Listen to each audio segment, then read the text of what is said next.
Great. Thanks very much. I apologise in advance. I've got a bit of a cold, so if I start coughing, I hope I won't trouble you too much. I thought we'd share some images with regard to REDD+ of kind of what it's all about, really, which is it's about emissions, avoiding disaster, and facilitating ecosystem recovery. So somebody earlier talked about being a bit negative first and then positive later. Well, I apologise for the negative, but this is what it's really like. So reducing emissions from deforestation and degradation, plus we still think this is really important, and it's become a bit less fashionable recently, but it needs to come back because it's basically a good idea. So the emissions mostly come from degradation, and fire is mostly involved. And of course, fires do occur naturally in the natural environment, but we're seeing fires at the rate of 5, 10, 50,000 times the rate that they would occur naturally. So it's a bit unnatural. And we really need negative emissions if we're going to avoid disastrous climate change. So we need the opposite of what you're seeing here in these images. These are large-scale emissions coming out of landscapes, causing the haze. This is in Southeast Asia. And we need the opposite. We need negative emissions. We have far too much CO2 at 411 parts per million, and we need to get that down. So we would estimate that if half the world's forests would be managed for ecosystem recovery, we'd probably see about a reduction of about 3 parts per million a year. So we could solve the climate change problem in about 50 years, which would probably be in line with averting significant disaster for humanity. So we spent the last decade looking at what is actually required, working on the ground, the practical challenges of REDD+. And the tropics are the most vital part of the world for negative emissions because that's where we have the most rainfall and solar energy. And the method that works is to work with local communities, analyse all aspects of human interaction with forests, and facilitate the transformation of the local economy from the norm, which is largely based on destruction, to transform it to sustainability.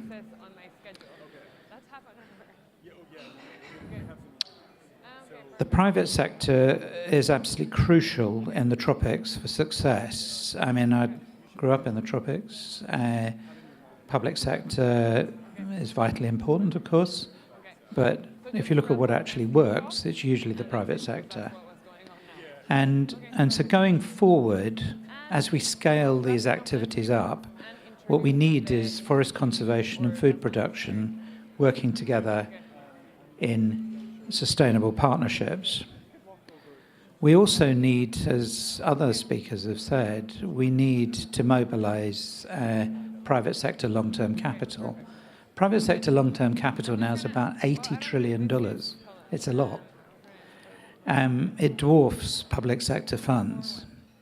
So getting the private sector involved in terms of long-term financing is really crucial. But the catch is private sector funding is very demanding. It's very demanding in terms of both scientific integrity and financial integrity. So how do we do this? Well, we're making enormous strides with remote sensing, and with the use of radar, for instance, the big problem that we had with tropical forests was clouds, and we couldn't actually observe what was going on, but we now can do that with radar. We still need a combination of ground truthing, but satellite data is tremendously useful for auditing. And so it's really difficult now to deceive people with what's going on in landscapes. The truth will out. Sorry, we've flipped now to the good bit. So this should be the result of REDD Plus at large scale. You have forests like this, rather than the ones you saw earlier. So remote sensing helps with auditing. Now, I was an investment manager for one of the biggest pension funds in the world for 9 years, and then I was a CEO of a bank for a long time, and then I created my own investment fund, which grew to $30 billion under management. So I have a lot of experience in the financial sector. And I can tell you that, as I said earlier, financial integrity is absolutely crucial. At the moment, the REDD Plus market is perceived as being unregulated. I mean, that may or may not be true. But I would predict that that's going to change fairly rapidly. And in my experience, there's not actually much difference between regulated and unregulated markets in practical terms when you're operating. It's just that in regulated markets, if you're doing something wrong, you're more likely to get caught. So dishonest behaviour is mostly illegal anywhere, whether it's regulated or unregulated. And as we scale up over the next decade, we're going to need much more transparency. We're going to need markets to be properly regulated.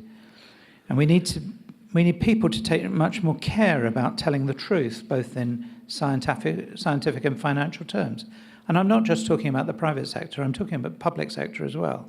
I'm talking about governments. I'm talking about the data that's widely put out into the public domain.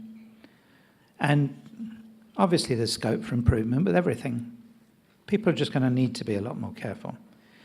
So my view about all this is that we are actually going to succeed. We will attract the necessary long-term capital, and we will avert disastrous climate change over the next 50 years. But the next decade is absolutely crucial. And in the tropics, we'll help to develop much more successful and sustainable economies, which is what many of the people in this room have spent much of their lives trying to do.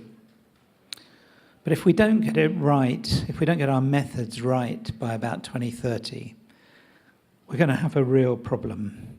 So it's really important that everybody starts to take it much more seriously now. We need to focus on emissions. It's fine, the methods involve other stuff.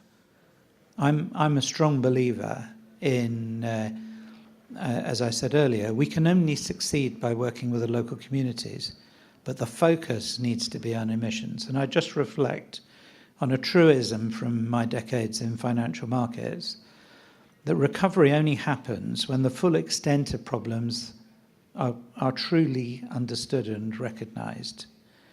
And the darkest hour heralds the dawn. I think at the moment we are in the darkest hour because I sense that the people who've been working together on this in some ways have lost their way. But I think that's going to change. And I think that we're going to be really surprised about what happens over the next decade. Thank you.